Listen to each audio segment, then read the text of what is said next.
الحمدللہ رب العالمین والصلاة والسلام علی سید المرسلین اما بعد فاعوذ باللہ من الشیطان الرجیم بسم اللہ الرحمن الرحیم الصلاة والسلام علیکہ یا رسول اللہ وعلی آلک واصحابک یا حبیب اللہ الصلاة والسلام علیکہ یا نبی اللہ وعلی آلک واصحابک یا نور اللہ۔ میٹھے میٹھے اسلامی بھائیوں اور مدنی چینل کے ناظرین، مدنی چینل کا سلسلہ ہے ایک قصہ ہے قرآن سے۔ قرآن ہے میرا رہنما، قرآن شفا ہے، نور ہے قرآن، جلا دل کی میرا قرآن، رضا رب کی میرا قرآن، قرآن قرآن۔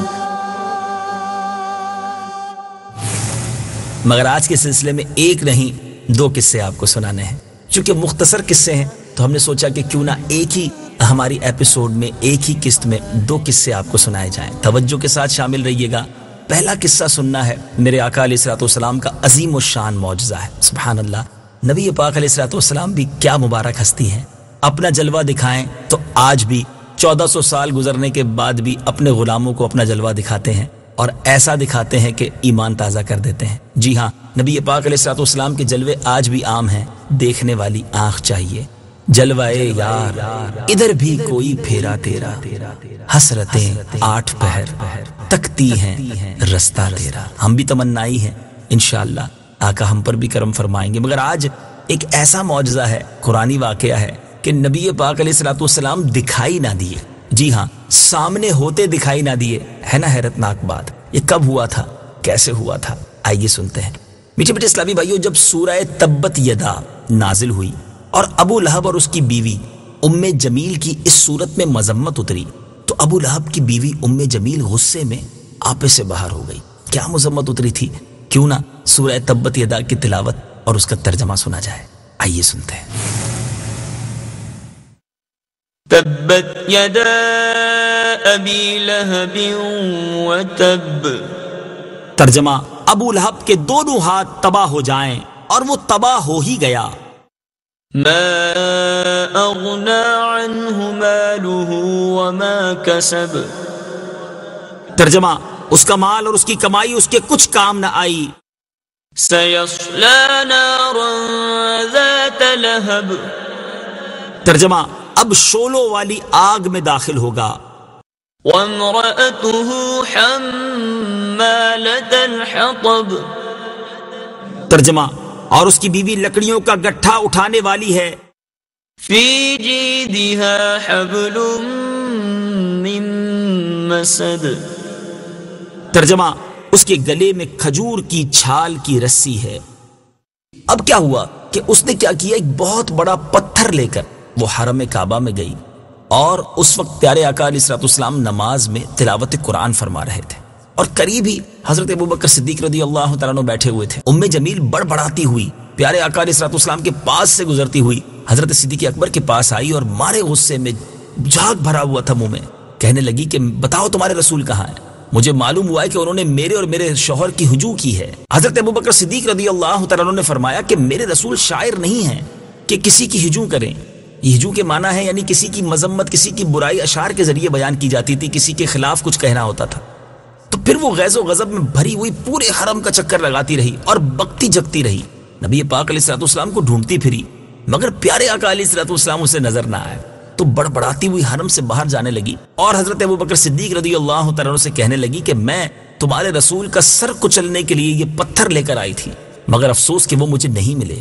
حضرت ابوبکر صدیق رضی اللہ تعالیٰ عنہ نے نبی پاک علیہ الصلوۃ والسلام سے بعد میں اس واقعے کا ذکر کیا تو آپ نے فرمایا میرے پاس وہ کئی بار گزری، میرے پاس سے وہ کئی بار گزری، مگر میرے اور اس کے درمیان ایک فرشتہ اس طرح حائل ہو گیا کہ آنکھ پھاڑ پھاڑ کر دیکھنے کے باوجود وہ مجھے نہ دیکھ سکی۔ اس واقعے کے متعلق یہ آیت نازل ہوئی۔ وَإِذَا قَرَأْتَ الْقُرْآنَ جَعَلْنَا بَيْنَكَ وَبَيْنَ الَّذِينَ لَا يُؤْمِنُونَ بِالْآخِرَةِ حِجَابًا مَسْتُورًا۔ ترجمہ: اور اے حبیب جب تم نے قرآن پڑھا تو ہم نے تمہارے اور آخرت پر ایمان نہ لانے والوں کے درمیان ایک چھپا ہوا پردہ کر دیا۔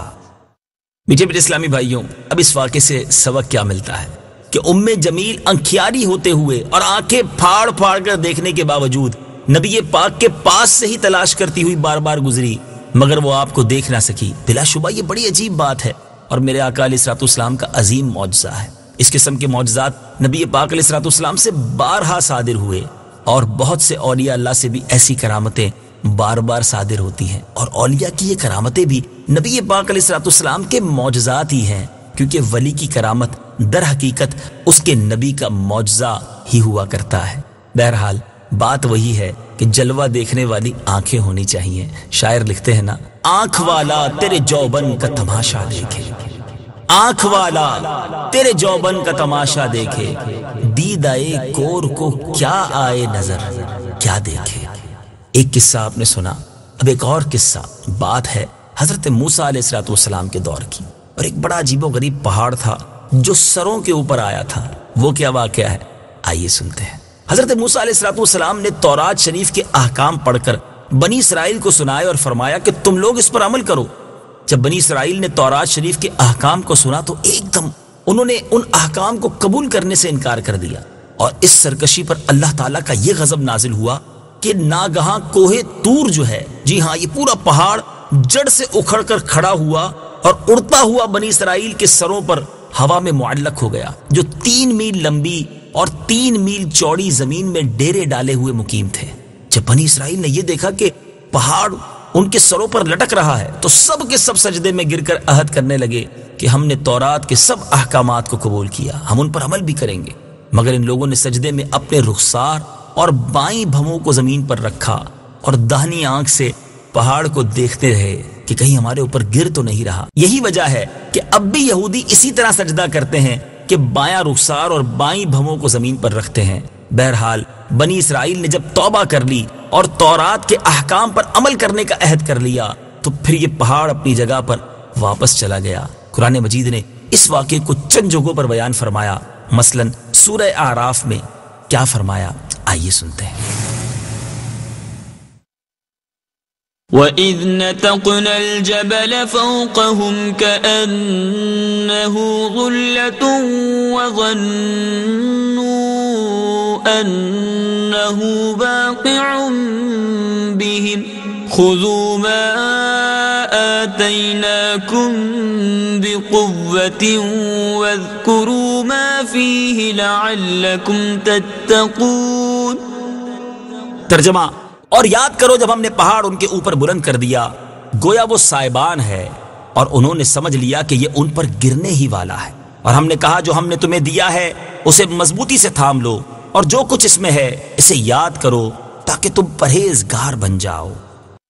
بہرحال میٹھے میٹھے اسلامی بھائیوں، آج آپ نے 2 قصے سنے ہیں۔ ان دونوں قصوں میں اللہ کی کیا قدرت اور کیا شان بیان ہوئی ہے۔ 2 نبیوں کے واقعات بھی سنے کہ پیارے آقا علیہ الصلوۃ والسلام کا کیسا معجزہ کہ وہ سامنے ہوتے نظر نہ آئے۔ حضرت موسیٰ علیہ الصلوۃ والسلام کی قوم نے جب آپ کی بات نہ مانی، اللہ تبارک و تعالیٰ نے کیسے ان پر عذاب کے نشانات کو ظاہر کیا۔ اللہ تعالیٰ ہمیں اپنے نبی علیہ الصلوۃ والسلام سے سچی محبت بھی عطا فرمائے اور ان کے احکامات کو دل و جان سے ماننا بھی نصیب فرمائے۔ قرآن پاک پڑھنے اور سمجھنے کا شوق بھی عطا فرمائے۔ اگلے سلسلے میں ایک اور قصہ لے کر حاضر ہوں گے۔ مدنی چینل دیکھتے رہیے۔ صلو علی الحبیب صلی اللہ تعالی علی محمد صلی اللہ علیہ وسلم۔